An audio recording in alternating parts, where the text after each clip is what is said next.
pense pas immédiatement lorsqu'on parle de santé mentale, mais je vais essayer de vous montrer les liens et comment ça peut nous aider à développer des facteurs protecteurs et à améliorer la santé mentale. Alors, si ça veut bien avancer.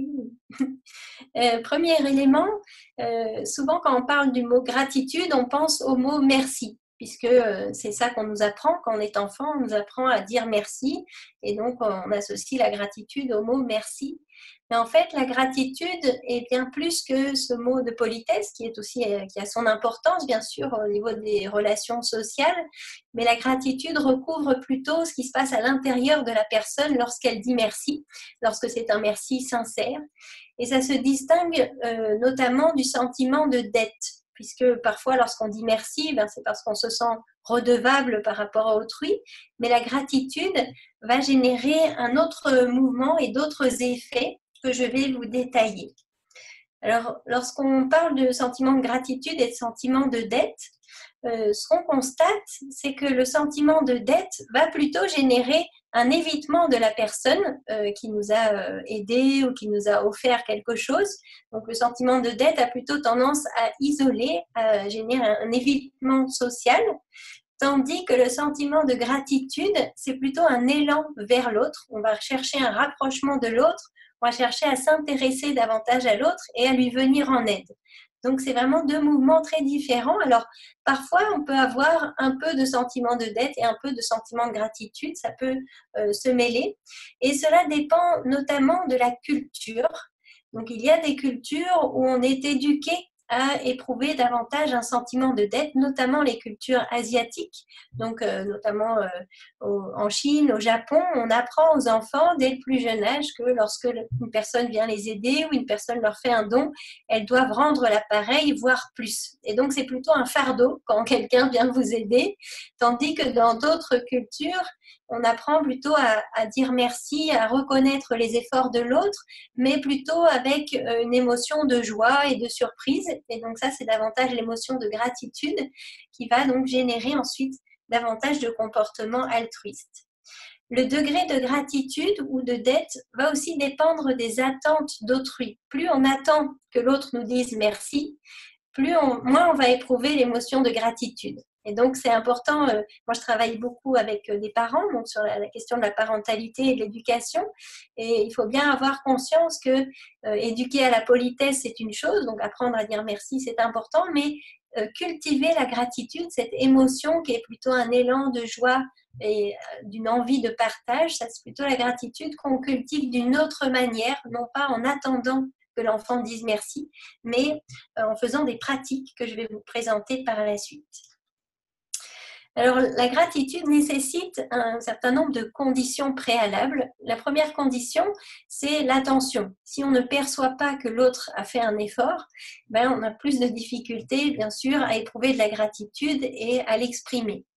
Une deuxième dimension qui est importante, c'est l'empathie, c'est-à-dire la capacité à se mettre à la place de l'autre et à repérer les efforts qu'il a fait, les intentions positives qu'il a eues envers nous. Et donc ça va permettre de générer une émotion de gratitude. Un troisième aspect qui est important, c'est la capacité à identifier et à accepter les émotions. Parfois, les émotions sont moins agréables et parfois la gratitude s'accompagne aussi d'émotions moins agréables comme la nostalgie, la tristesse d'avoir perdu un être cher, même si on éprouve de la gratitude envers cette personne. Et donc, certains individus préfèrent ne pas rester connectés à leurs émotions et donc vont laisser passer aussi, laisser de côté les émotions de gratitude et auront moins tendance à les exprimer. Une quatrième condition importante, c'est la question de l'humilité, parce que finalement, lorsqu'on éprouve de la gratitude et lorsqu'on l'exprime, quelque part, on accepte une forme d'interdépendance. Sans l'autre, les choses auraient été plus compliquées, sans l'autre, la vie serait plus difficile, et quelque part, l'autre est venu nous aider à un endroit où peut-être on manquait de compétences, on manquait d'habileté, on manquait d'énergie. Donc, ça implique une forme d'humilité où on reconnaît à l'autre ce soutien important qu'il a eu envers nous. La gratitude, c'est une émotion dite complexe, c'est-à-dire on a un peu du mal à la définir, elle est un peu un mélange de plusieurs émotions, la joie, la surprise, l'émerveillement. Et plus on a cet effet de surprise et d'émerveillement, plus ça va générer une joie, mais c'est pas une joie individualiste, c'est souvent une joie qui a envie de s'extérioriser et d'être partagée avec autrui. Et cette émotion peut être éprouvée soit envers une personne, donc ce qu'on appelle la gratitude interpersonnelle, soit envers une entité qui dépasse les humains, donc ça peut être la nature, envers la vie, envers Dieu, voilà, selon les croyances qu'on a, on va avoir cette gratitude qui peut s'exprimer envers des entités, donc qui ne sont pas des individus. Juste pour vous donner un petit exemple de ces deux types de gratitude, un jour, je devais me rendre à Paris pour une conférence à l'UNESCO et je sortais d'une réunion un peu en retard et donc je suis arrivée très en retard à la gare avec ma voiture et j'ai essayé de trouver une place de parking et puis juste à ce moment-là, je vois une place qui se libère et je m'apprête à me garer. En fait, une autre voiture était là avant moi et donc je devais lui laisser la place, mais en fait, le jeune homme m'a dit non, non, allez-y. Donc là, j'ai éprouvé de la gratitude envers cette personne qui n'avait aucune raison en fait de me laisser cette place, ne savait pas que j'avais une conférence importante, mais simplement il m'a offert cette possibilité de ne pas rater mon train. Donc j'ai garé la voiture, ensuite j'ai couru jusqu'à la gare et quand je suis arrivée à la gare, j'ai vu sur l'horloge que c'était pile l'heure où le train allait partir et que je n'aurais jamais le temps d'arriver jusqu'au quai du train. Et à ce moment-là, dans le haut-parleur de la gare, j'entends en raison d'un problème d'acheminement de personnel, le train pour Paris aura 10 minutes de retard. Et donc là, j'ai éprouvé la gratitude envers la vie, puisqu'évidemment, cette personne de la gare ne me connaissait pas et ne savait pas que j'allais rater mon train. Mais donc, c'était une forme de gratitude auto-transcendante, donc qui dépasse l'humain. Aujourd'hui, on entend beaucoup de plaintes par rapport au manque d'expression de gratitude. Alors moi, je travaille à la fois dans le champ de la parentalité, mais aussi beaucoup en éducation, donc avec les enseignants. Et ce que nous expriment les parents souvent, c'est qu'ils sont très touchés, très affectés par le manque de gratitude des enfants. Alors ils mettent ça parfois sur le compte des enfants rois. En tout cas, ils souffrent de ce manque d'expression de gratitude. Les parents ont l'impression de tout faire pour leurs enfants et en retour, les enfants veulent toujours plus, toujours autre chose et n'expriment que rarement de la gratitude. Donc ça, c'est beaucoup de retours qu'on a du terrain. Et on a un peu la même chose dans le champ de l'éducation scolaire, où les enseignants nous disent, de plus en plus, ils sont face à des élèves qu'ils appellent des élèves clients, qui viennent se servir. Ben non, ça, j'ai pas envie, alors je le fais pas. Et puis, si l'enseignant insiste, l'élève dit, moi, je vais le dire à mes parents et tu verras. Et donc, les enseignants sont un peu démunis par rapport à cette situation. Et ils expriment aussi une grande souffrance au travail par rapport au fait qu'il n'y a pas non plus de reconnaissance de la hiérarchie. Donc, lorsqu'il y a une inspection, c'est plutôt pour leur dire ce qui ne va pas. Donc, ils se retrouvent dans un métier qui est pourtant un métier de vocation, un métier qu'ils ont fait par désir de transmettre et se retrouvent avec des situations où il y a très peu d'expression de gratitude en retour. Et c'est un phénomène qui a été décrit récemment par Leah Waiters, qui s'appelle le trouble de déficit de reconnaissance au travail. Donc, c'est un trouble qu'elle a nommé comme ça pour montrer à quel point dans les organisations, quelles que soient les entreprises, il y a ce sentiment de manque de reconnaissance, de manque d'expression, de gratitude, qui est une grande source de souffrance. Alors, on a essayé de comprendre d'où vient ce manque d'expression de gratitude aujourd'hui. Une première explication qui concerne notamment les États-Unis, où il y a eu des travaux sur la Me Generation, c'est-à-dire on a considéré que la génération des jeunes qui aujourd'hui sont en recherche d'emploi sont des jeunes qui sont davantage autocentrés, avec des traits de narcissisme plus importants que par le passé, et que effectivement les personnes qui ont cette tendance narcissique sont des personnes moins empathiques, et donc il y a plus de difficultés à repérer les efforts d'autrui, à repérer les intentions positives d'autrui, et lorsque quelqu'un vous aide ou lorsque quelqu'un vous fait un don, c'est normal puisque vous êtes une personne importante, et donc il y a moins d'émotions de gratitude, donc moins de partage de cette émotion. Une autre explication possible, c'est on vit dans une société où l'on valorise beaucoup la critique négative. Par exemple, dans une expérimentation, il avait été demandé à des étudiants de noter l'intelligence de personnes qui avaient écrit des critiques de livres. Donc, il y avait des critiques de livres positives, des critiques de livres négatives. Alors, c'était des critiques fictives qui avaient été rédigées par les chercheurs. Et ce qu'ils ont constaté, c'est que une majorité d'étudiants avaient considérer que les personnes qui faisaient des critiques négatives étaient des personnes plus intelligentes, donc qui avaient un QI plus élevé que les autres. Et on le constate aussi dans les réunions de travail, bien sûr, les personnes qui apportent un avis critique sur la situation ou qui critiquent une présentation ou un collègue, et tout de suite, ils ont l'air plus intelligents. On se dit, ah ben oui, il a des choses à dire, il est probablement plus intelligent que nous. Donc, il y a cette valorisation de la critique négative qui fait qu'on a une tendance plus forte à repérer ce qui ne va pas, plutôt qu'à repérer ce qui fonctionne bien, ce qui va bien, les intentions positives. Une troisième explication possible, c'est que jusqu'à présent, même si c'est en train de changer aujourd'hui, on ne développait pas consciemment les compétences émotionnelles. Ça ne faisait pas partie des programmes scolaires, ce n'était pas fait de manière organisée non plus dans les familles.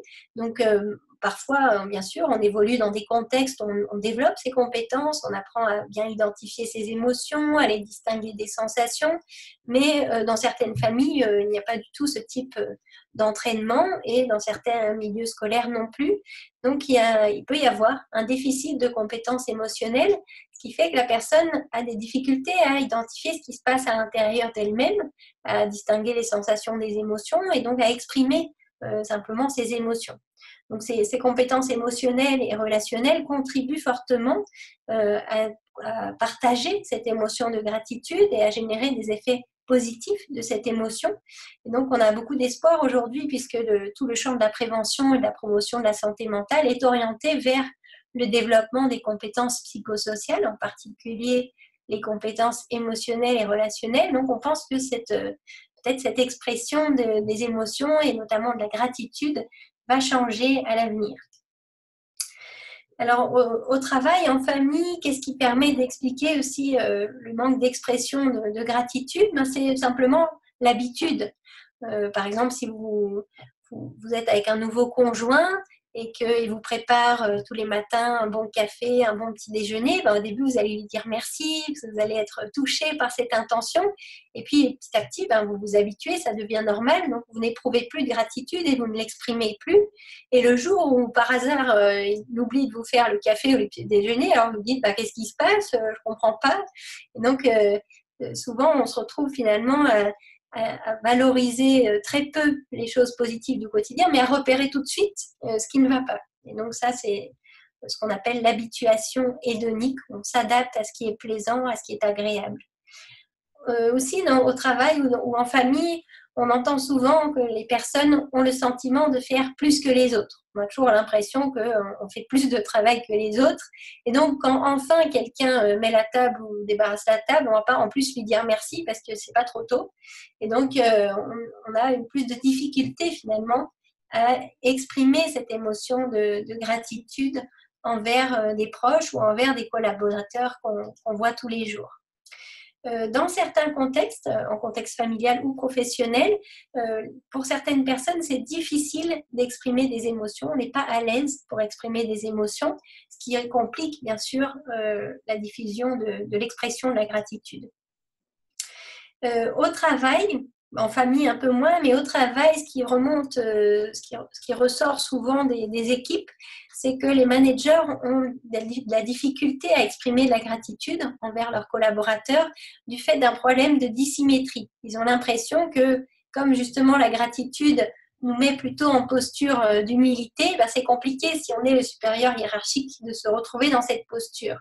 Donc, il y a eu des expérimentations pour essayer de contrebalancer ce phénomène où du coup on propose aux dirigeants, aux managers, non pas de l'exprimer de vive voix pour ceux pour qui c'est difficile, mais peuvent très bien l'exprimer à travers un tableau de gratitude donc, qui figure sur le lieu de travail. Et donc chacun peut aller écrire ou mettre des post-it avec des mots de gratitude. Et donc ça permet de faire mieux circuler cette émotion et cette reconnaissance au travail dans des contextes où c'est difficile de l'exprimer. Par exemple, certains managers aussi nous ont exprimé la peur d'une demande en échange. Si vous dites merci, alors c'est que vous valorisez le travail qui a été fait et donc la personne va s'attendre à recevoir plus de salaire, une augmentation, une promotion. Et donc voilà, il y a des entreprises où ils ont peur d'exprimer la gratitude pour ces raisons-là. Donc c'est encore un terrain qui est délicat, on va dire, par rapport à comment cultiver la gratitude, comment partager davantage cette émotion. Tandis qu'en éducation, les enseignants et dans les familles aussi, les parents se saisissent beaucoup de ces pratiques et rapportent vraiment des bénéfices très intéressants que je vais détailler par la suite. Alors, les effets de l'expression de la gratitude, donc le simple fait de dire merci à une personne, a bien sûr des effets sur le bien-être d'autrui, puisqu'il se sent reconnu et ça va augmenter son sentiment d'utilité sociale, donc ce qui est associé à plus de sens à la vie, à plus de satisfaction par rapport à sa vie. Donc ça permet de contribuer au bien-être des personnes à qui on l'exprime. D'autre part, ça va avoir un effet renforçateur. Donc la personne qui vous a aidé ou qui vous a fait un don, lorsque vous la remerciez, ça lui donne envie de continuer. Donc de refaire la même chose avec vous, mais aussi avec d'autres personnes. Par ailleurs, ça améliore la qualité de la relation. Donc, lorsqu'on dit merci à quelqu'un, ça génère un sentiment de confiance mutuelle, un intérêt réciproque. On a tendance à poser plus de questions personnelles, à vraiment avoir une attitude bienveillante envers l'autre et à coopérer davantage. Donc, c'est vraiment une émotion qui va générer davantage d'orientation vers autrui et moins d'orientation vers soi, donc moins de narcissisme. Par ailleurs, la gratitude n'augmente pas seulement le bien-être de celui à qui on l'exprime, mais aussi le bien-être de celui qui l'éprouve. Et ça augmente aussi ses comportements altruistes. Donc, quand vous éprouvez de la gratitude, vous avez vous-même plus tendance à être altruiste, à être coopératif, même envers des personnes qui n'ont pas de lien direct avec cette interaction. Donc, par exemple, quelqu'un vient vous aider plus tard dans la journée. Si vous avez éprouvé l'émotion de gratitude, vous avez plus de chances de venir en aide à d'autres personnes que vous allez rencontrer. Les effets de la gratitude sur la personne qui éprouve la gratitude, en fait, ça va agir sur les 3 dimensions du bien-être, telles que définies par l'OMS, donc le bien-être physique, mental et social, à travers différentes dimensions, telles que la satisfaction par rapport à la vie, la vitalité, la qualité du lien social, un regard optimiste par rapport à l'avenir.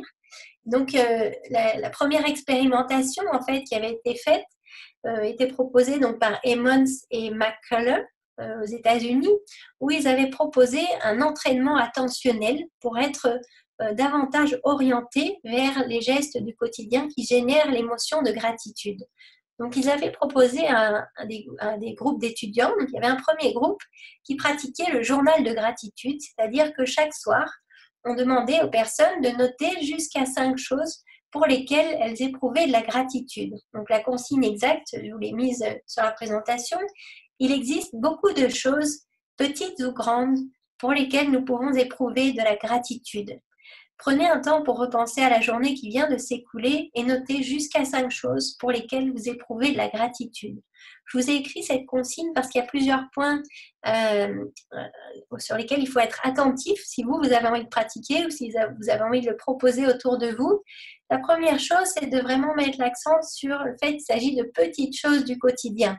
Il ne s'agit pas d'attendre qu'il nous arrive des choses de fantastique, c'est les petites attentions ou les intentions positives que l'on repère dans son quotidien et qui, si on n'y prête pas attention, passeraient inaperçues. Donc, c'est plutôt des petites choses.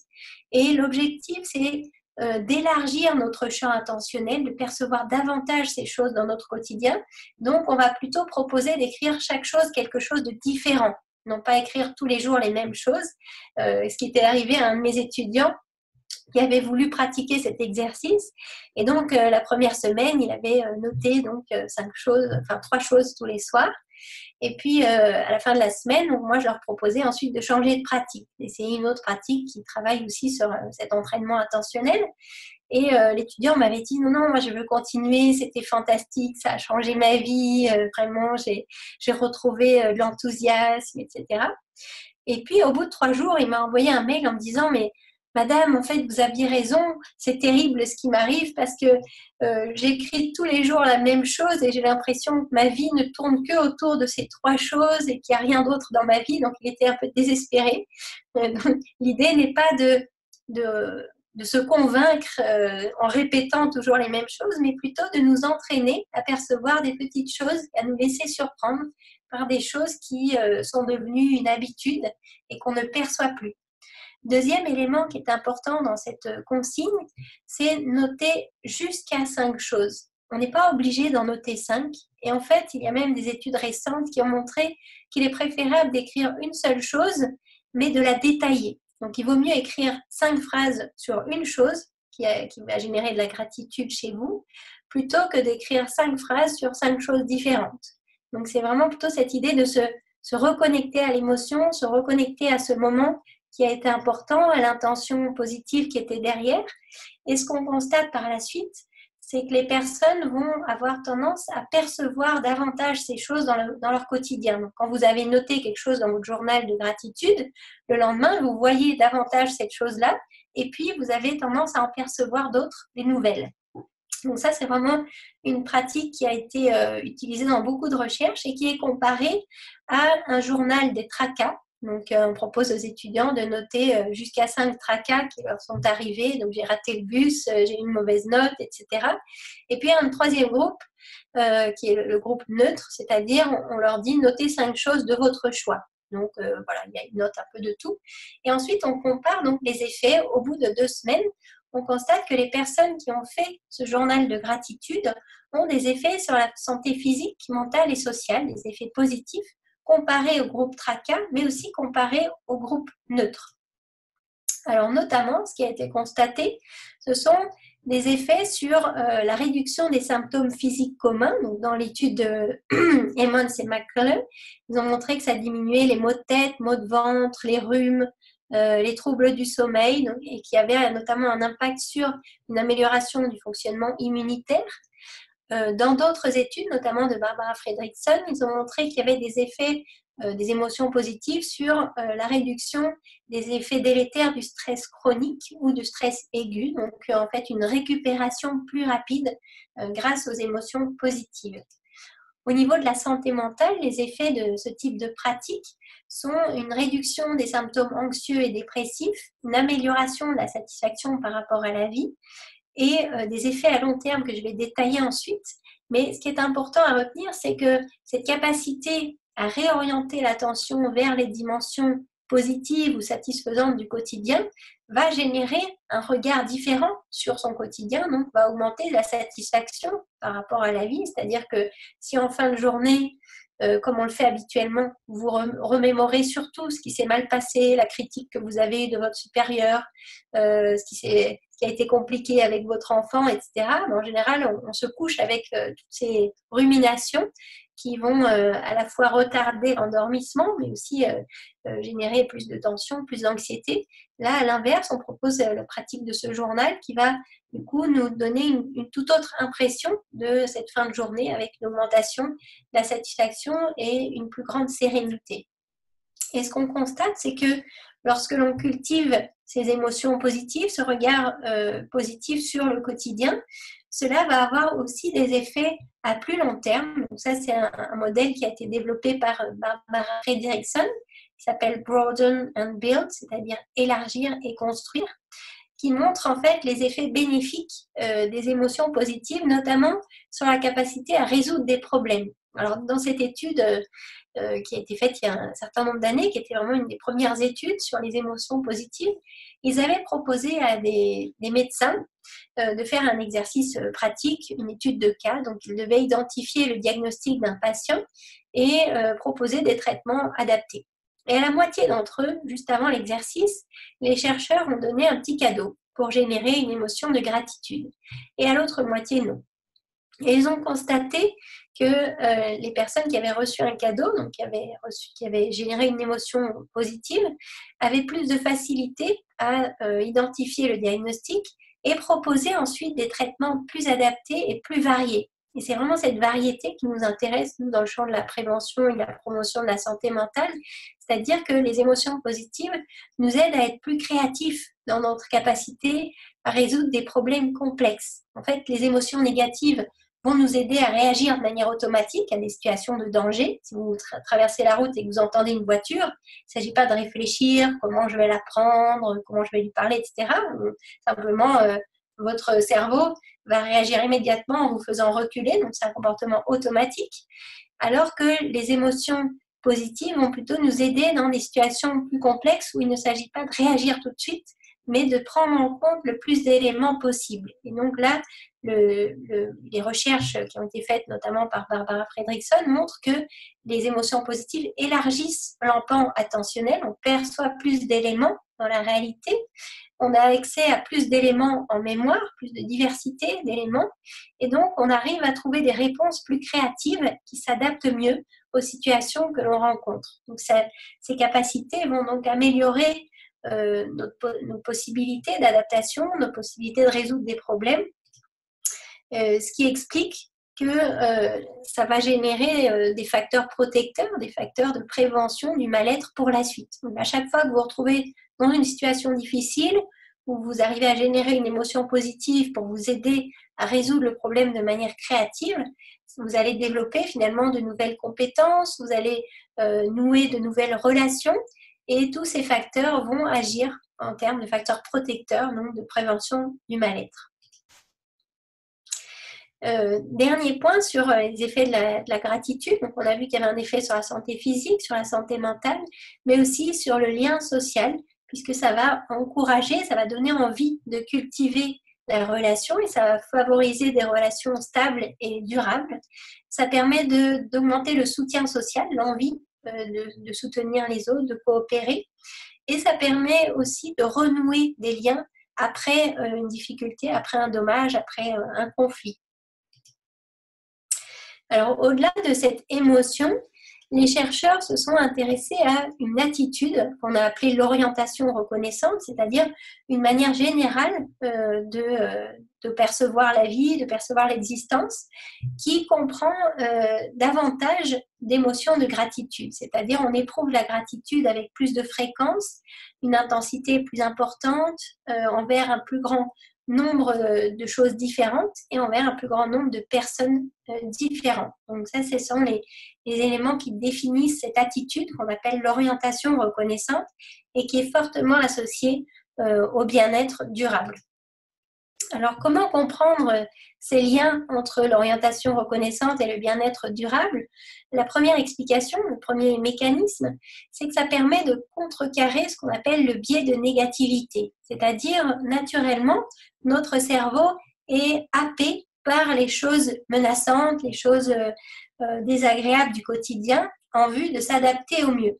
Mais en fait, si on ne perçoit que ces choses-là, au bout d'un moment, ce n'est plus très adaptatif puisque les éléments négatifs des situations vont générer des émotions négatives, ce qui va rétrécir le champ attentionnel, donc ce qu'on appelle le rétrécissement focal de l'attention.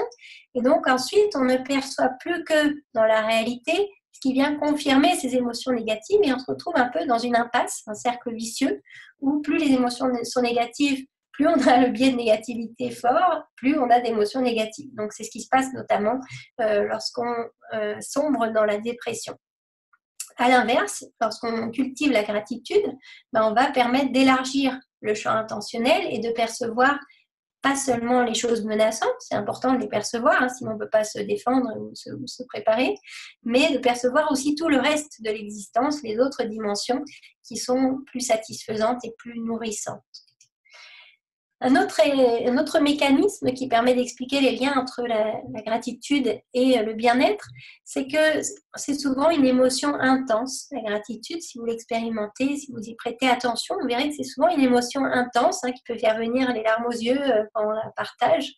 Et cette émotion intense va aider à engranger ces souvenirs en mémoire. Donc en fait, ça permet un encodage plus fort des expériences positives, ce qui facilite l'accès à ses souvenirs. Donc, lorsqu'on demande aux personnes qui ont pratiqué le journal de gratitude, par exemple, quelques mois après, on leur demande de faire une liste de 10 événements de leur choix.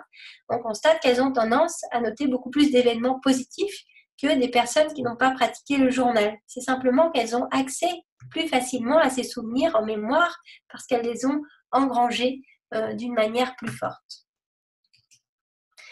Un autre mécanisme qui est impliqué dans ce lien entre l'orientation reconnaissante et le bien-être, c'est que ça permet de contrecarrer ce qu'on a appelé l'adaptation hédonique, c'est-à-dire cette tendance qu'on a à s'habituer à ce qui est positif, s'habituer à ce qui est agréable et finalement ne plus le percevoir.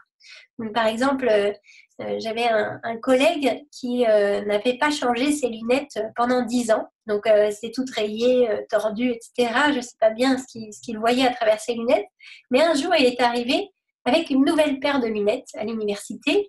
Et là, il a redécouvert l'université où il nous disait « Oh, c'est beau ces arbres avec tous ces verts différents. » Il nous disait « Oh, sont jolis quand même ces bureaux, etc. » Et donc, nous, on redécouvrait l'université à travers son regard, ce qui a diminué l'adaptation hédonique. Et ce qu'on a constaté, c'est qu'au bout de quelques jours, donc 4-5 jours, il s'était habitué. Il ne nous a plus jamais parlé de ces belles choses qu'on pouvait voir à l'université. Donc ça, c'est l'adaptation hédonique. Et lorsqu'on travaille sur des pratiques de gratitude, ça va permettre de contrecarrer cette adaptation, puisque chaque jour, l'idée est de porter un regard nouveau sur les situations qu'on rencontre et de les voir sous différentes perspectives. Un dernier mécanisme qu'on va aborder ensemble, qui permet d'expliquer le lien entre la gratitude et le bien-être, c'est que ça va diminuer la tendance à se comparer aux autres, notamment la comparaison ascendante. En général, on voit toujours chez les autres ce qui est mieux que nous. Il est plus grand, il est plus fort, il est plus beau, etc. Et on ne regarde pas ce qu'on a déjà. Et donc, la gratitude, elle génère la tendance inverse, c'est-à-dire qu'on a tendance à regarder ce qu'on a, la chance qu'on a, et donc on est moins dans des situations de frustration, d'envie.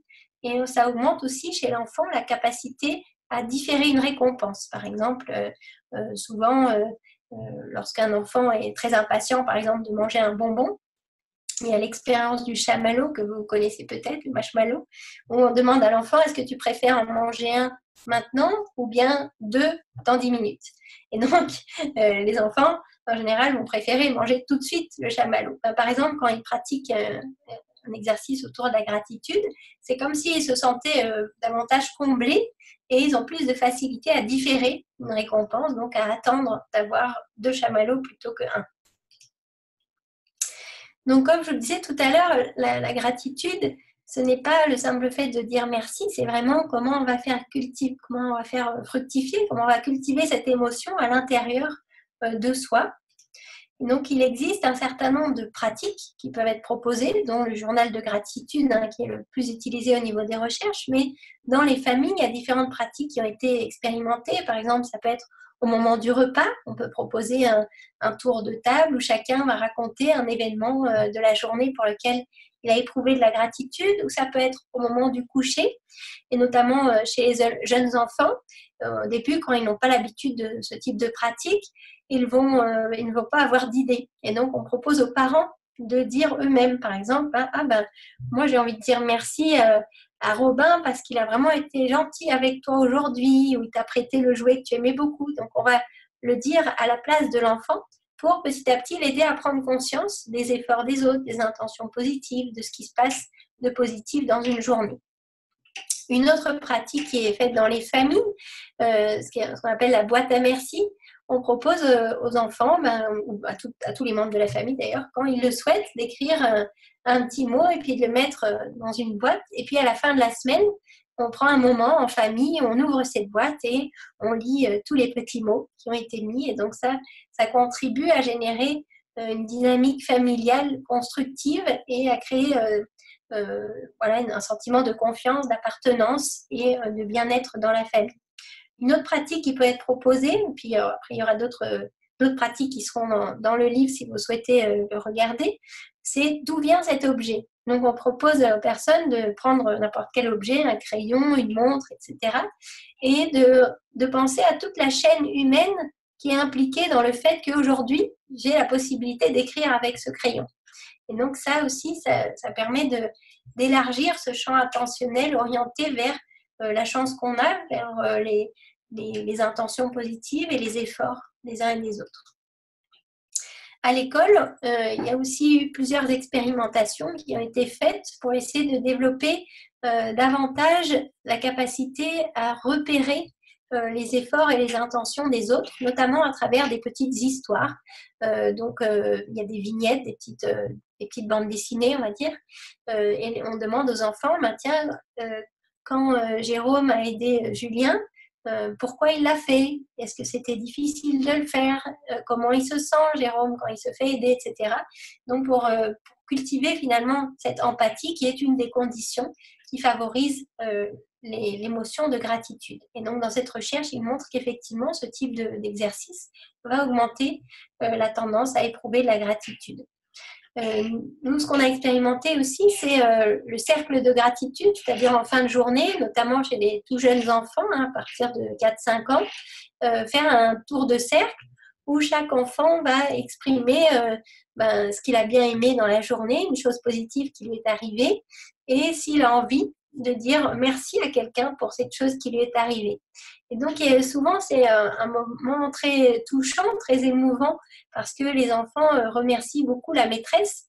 Et donc, nous, on a des maîtresses qui ont été très, très émues parce que c'est la première fois, en fait, que des personnes disent merci en milieu scolaire. En général, les enfants n'y pensent pas, puisque la maîtresse, elle fait des activités, c'est normal, c'est son métier. Mais là, puisque les enfants disent « j'ai beaucoup aimé cette activité », j'ai beaucoup aimé parce que maîtresse m'a aidé.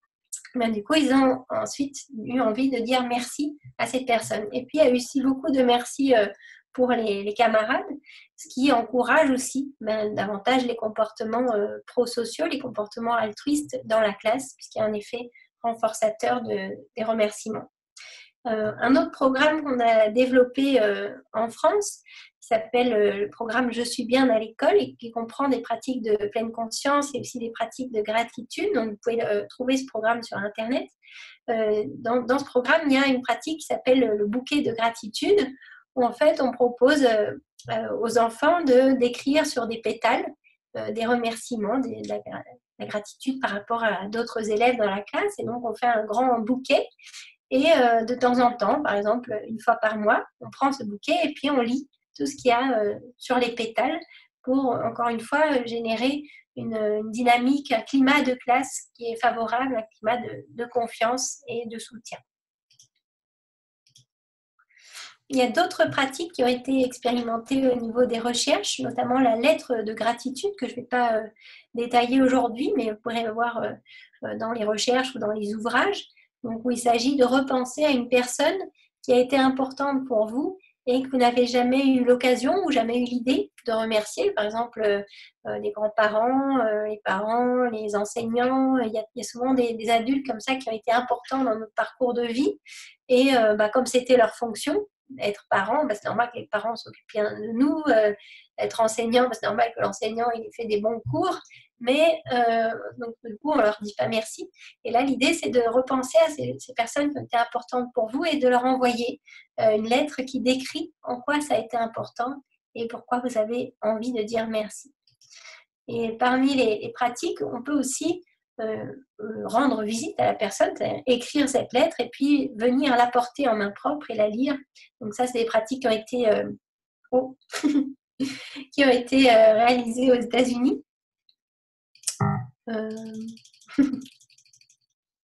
Donc, selon les cultures, c'est plus ou moins facile. En France, c'est beaucoup plus compliqué de venir faire une visite de gratitude. Donc, en général, les participants des programmes de psychologie positive vont plutôt avoir tendance à envoyer la lettre ou bien à la lire par téléphone, mais en plus de mal à faire la visite de gratitude. Donc, ça dépend un peu des cultures. Et puis, une dernière pratique qui peut être proposée, c'est en fait souvent quand on se retrouve entre amis autour d'une tasse de thé, de café, on a plutôt tendance à se raconter toutes les misères qui arrivent à se plaindre, à critiquer, et on n'ose pas trop parler de gratitude, parler des choses positives. Et donc là, la proposition, c'est d'avoir des partenaires de gratitude, partenaires de reconnaissance. On peut rencontrer une fois par semaine ou une fois par mois, et là, on a cet espace où chacun va pouvoir partager des choses positives qui se sont passées et pour lesquelles ils ont éprouvé cette émotion de gratitude. Alors, je vous remercie de votre attention. Et donc, je suis disponible si vous avez des questions ou des commentaires par rapport à la présentation. Bonjour tout le monde, on va prendre les questions. Et merci, c'était vraiment intéressant. J'essaie juste d'apparaître. Alors, écoutez, vous allez, je ne sais pas s'il y en a qui ont été sur notre site, mais on va vraiment dans le même sens que vous, où on propose... on fait une vague de gratitude, un mouvement de gratitude à travers le Québec et on invite les milieux à faire des murs de gratitude. Et puis, on a des réponses assez intéressantes. Ça fait toujours plaisir aux gens de se dire on va faire quelque chose qui est positif. Et on a des cartes merci qu'on a fait imprimer 200 000 exemplaires. Alors, c'est possible de s'en procurer chez nous. C'est même possible d'en photocopier sur notre site Internet et puis de pouvoir les donner. Mais j'avais c'est ça, je voulais vous dire qu'il y a une personne de France qui était en lien avec vous, qui est ici, qui est avec nous en ce moment et qui était en lien avec vous à travers nous au Québec. Alors, on a des belles surprises comme ça des fois. Et il y a beaucoup de personnes qui disent merci, c'est très apprécié, très intéressant, ça m'a donné des frissons. Alors, j'ai une question parce que comme je suis du communautaire, j'entends souvent est-ce que le fait d'avoir de la gratitude enlève notre capacité d'agir, de transformer les choses et d'agir socialement pour améliorer notre société? C'est une excellente question. Et d'ailleurs, c'est une des premières que je me suis posée quand je suis devenue chercheur dans ce champ. Et donc, il y a eu très peu d'études là-dessus, mais il y en a qui commencent à arriver. Et donc, moi, j'ai expérimenté à mon petit niveau dans l'université un jour où il y avait la grève. Donc, en France, il y a beaucoup de grèves, hein, vous devez le savoir. Et donc, il y avait une grève à l'université et de la part des étudiants. Et mon objectif était de voir si les personnes qui avaient un degré élevé d'orientation reconnaissante étaient plutôt des personnes qui allaient s'engager pour défendre des valeurs, pour défendre des droits, ou si au contraire, comme on pourrait le croire si on ne connaît pas bien la gratitude, on pourrait se dire, du coup, elle va se contenter de ce qu'elle a et donc elle ne va pas chercher à modifier et à défendre des droits qui sont importants. Et donc, j'ai interrogé, j'ai fait passer des questionnaires aux étudiants anonymes en leur posant des questions autour de l'orientation reconnaissante et sur leur engagement dans cette grève. Et ce qu'on a constaté, c'est que les personnes qui avaient un niveau plus élevé d'orientation reconnaissante étaient aussi des personnes qui s'étaient davantage engagées dans ce mouvement. Donc ça, c'est une première piste de réponse. Et ce qu'on constate aussi, c'est que en fait, la gratitude va augmenter la vitalité et donc la possibilité d'agir. Donc la gratitude, c'est à la fois cette capacité de repérer les choses satisfaisantes, mais ça ne veut pas dire qu'on ne voit plus le reste. Bien sûr, on continue à voir aussi ce qui ne va pas, mais on ne voit pas que ça. Et donc la partie, on va dire le verre à moitié plein, que l'on arrive à percevoir davantage avec la gratitude, va nous donner le courage, l'espoir, l'énergie pour agir sur l'autre partie. Donc, c'est plutôt un outil, on va dire, qui va vraiment aider le pouvoir d'agir plutôt que l'inverse. On a une question là. Merci pour votre réponse. Je trouve qu'elle est très, très éclairante. Il y a une question, c'est est-ce qu'il y a des études pour les personnes souffrant de maladies mentales versus la facilité à la gratitude? Alors, ça dépend de ce qu'on appelle maladie mentale. En fait, il y a eu surtout des études sur la gratitude pour les personnes en situation de dépression et les personnes suicidaires ou à risque de tentative de suicide. Et donc, les études montrent que ces pratiques-là sont encore plus efficaces pour ce public spécifique. Donc, les personnes en dépression sévère ou les personnes qui ont fait une tentative de suicide. Donc, en prévention des rechutes, il y a eu des programmes centrés sur plein d'interventions de psychologie positive différentes. Et la gratitude, c'est la pratique qui fonctionne le mieux. Donc, il y a une expérimentation qui a été faite, qui est encore en cours aujourd'hui à Montpellier, en France, dans un service pour les personnes qui ont fait des tentatives de suicide. Donc, on a reçu des témoignages de ces patients qui ont complété le journal de gratitude. Et effectivement, on voit à quel point, dès le premier jour, par exemple, une des personnes disait j'ai commencé à remplir ce journal. Au début, je ne savais pas trop quoi écrire et j'ai repensé à la journée. Et je me suis rendu compte qu'à un moment, j'étais allée me promener dans le parc. Il y a une personne qui était venue s'asseoir à côté de moi sur le banc. Et je me suis sentie proche d'elle, je me suis sentie connectée, je me suis sentie moins seule. Et ça m'a donné envie par la suite de recontacter des amis. Et donc, en fait, elle avait écrit ça dans son journal. Elle avait écrit j'éprouve de la gratitude envers cette personne qui est venue s'asseoir près de moi.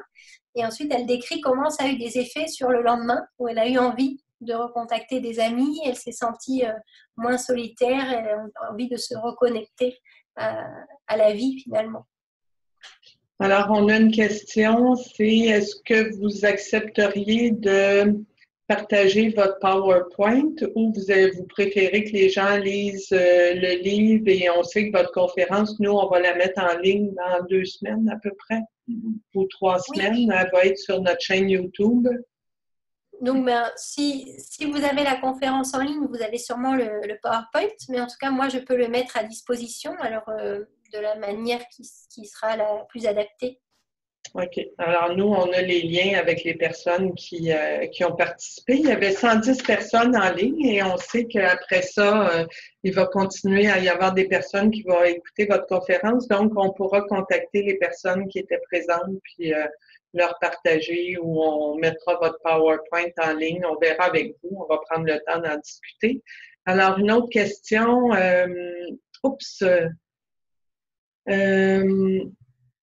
Il y avait, attendez, je vais remonter par rapport aux questions. Il y en a.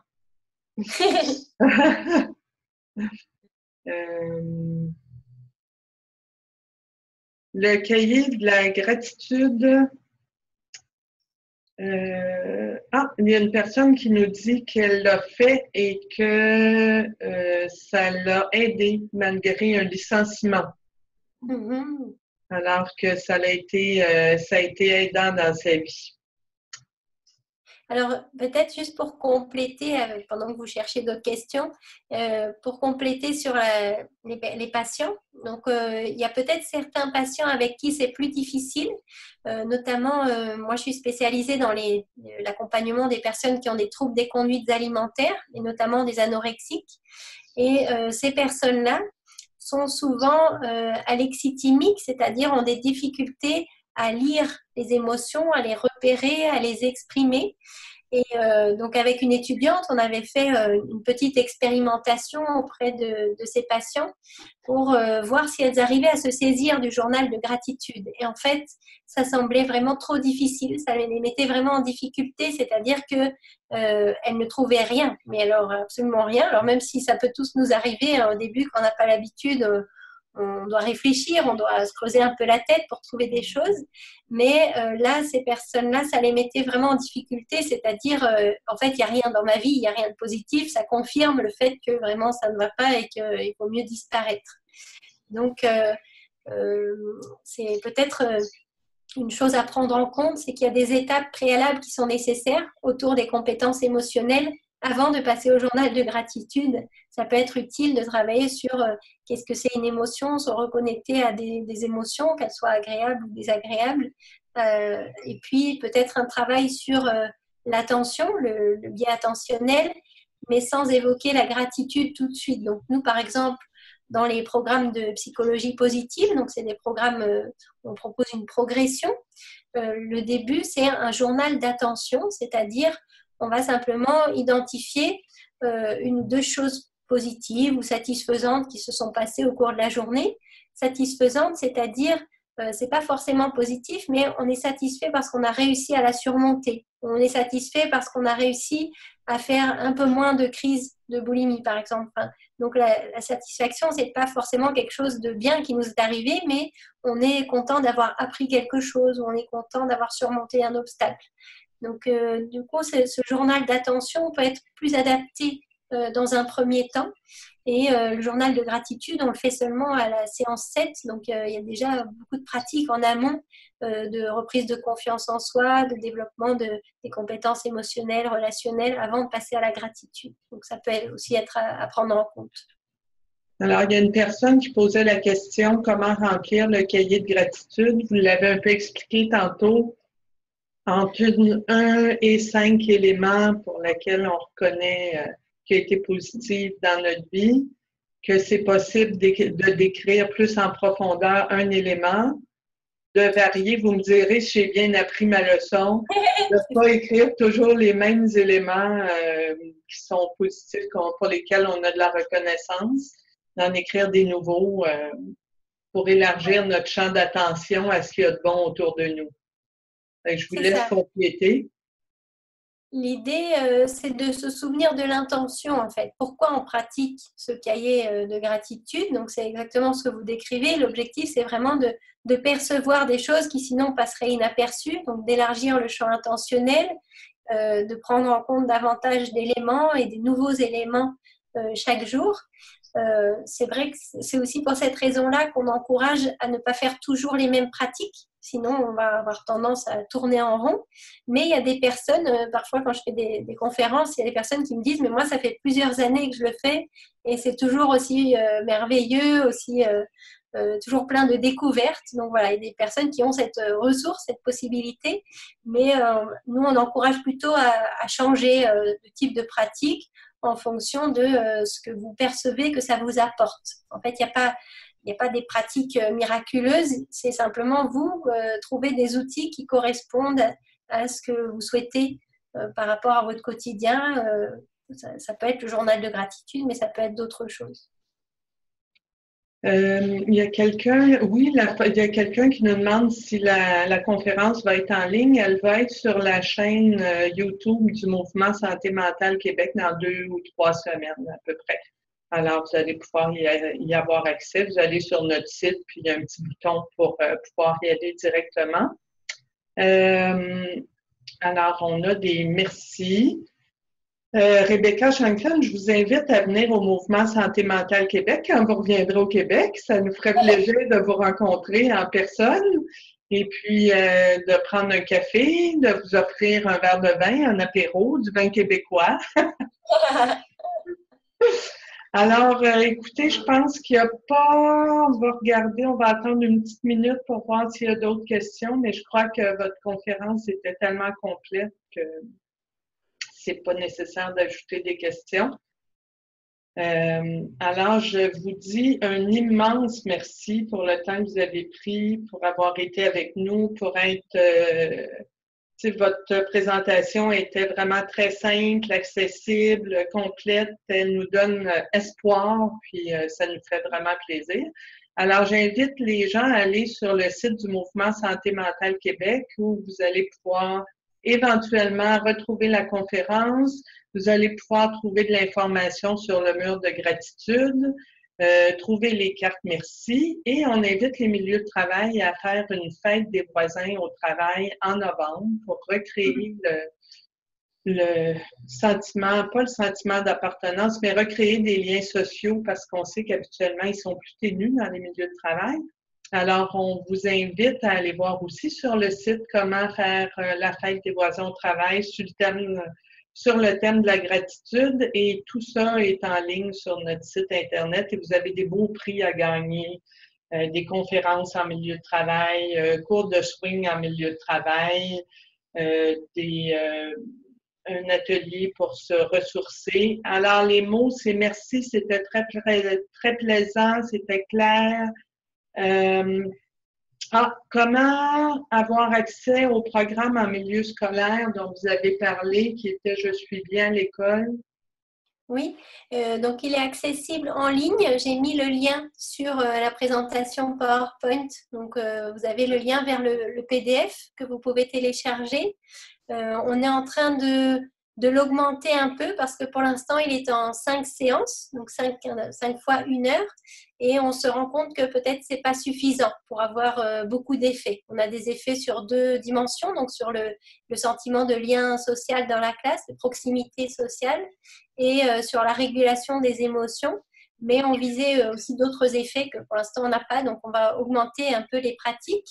Et puis on a adapté ce programme aussi pour les plus jeunes. Là c'était les primaires, donc de 6 à 10 ans. Et là on a fait une version pour les plus jeunes aussi. Donc ce sera accessible également. Et puis on a des programmes qui sont plus orientés sur ce qu'on appelle les forces. Donc c'est en fait les ressources des personnes qui contribuent au bien-être individuel et collectif. Donc par exemple l'écoute, le courage, etc. Et donc, on a un petit livret qui s'appelle Dans l'univers des forces, qui permet aux enfants de 6-7 ans, quand ils commencent à apprendre à lire, etc., d'apprendre la lecture ou de se familiariser en tout cas avec des textes qui sont sur ces forces. Donc, chaque semaine, ils découvrent une force et l'idée, c'est de les orienter vers l'identification de ces forces dans la classe, par exemple à la récréation, à la pause. Ils vont regarder ce qui se passe de positif dans la cour de récréation et ensuite en reparler lorsqu'ils reviennent en classe, toujours dans cette idée de créer un climat plus favorable à la coopération, un climat plus favorable aux apprentissages grâce à la confiance et à la coopération. Pour les personnes en ligne, il y a des gens qui disent que les liens ne fonctionnent pas. On vous enverra les liens, on va mettre tout ça en ligne et puis ça pourra être accessible. On va vous faciliter la tâche. Et vos livres, j'imagine qu'on peut les trouver dans nos librairies au Québec? Oui, normalement, oui. Donc, Odile Jacob et Duno sont diffusés au Québec. Sinon, vous pouvez les commander à travers les librairies du Québec, ça c'est sûr. Et puis, vous pouvez aussi les acheter en ligne si vous voulez. Et on va avoir un autre ouvrage qui sort dans une semaine, je pense, qui est la mise en œuvre d'un programme de psychologie positive qui s'appelle le programme CARE, qui est celui dont je vous ai parlé tout à l'heure, avec justement une progression des pratiques qui amène vers la gratitude et vers d'autres choses, mais où on le fait de manière très progressive pour des personnes qui sont peut-être plus en difficulté. Donc, on le fait auprès de patients en addictologie, dans les services pour les patients dépressifs, pour les personnes qui ont des troubles alimentaires. On l'a adapté à différents secteurs. Mais là, c'est la version, on va dire, de base pour tout le monde qu'on a utilisée auprès d'étudiants, auprès du grand public. Voilà. Il y a quelqu'un qui nous écrit, je ne sais pas si vous le voyez, le lien qui a été inscrit dans le chat. Lab School Network, Rebecca Shanklin, est-ce que c'est ça le lien? Non, mais peut-être qu'il est aussi accessible sur le Lab School Network, c'est possible. Okay. Mais sinon, je vous l'enverrai. Hein, c'est pas... Oui, c'est ça, on pourra vous l'envoyer à tous. Alors, merci encore énormément. On va conclure là-dessus et au plaisir de se rencontrer en tête à tête. Merci beaucoup. Au revoir. Et à bientôt. Au revoir.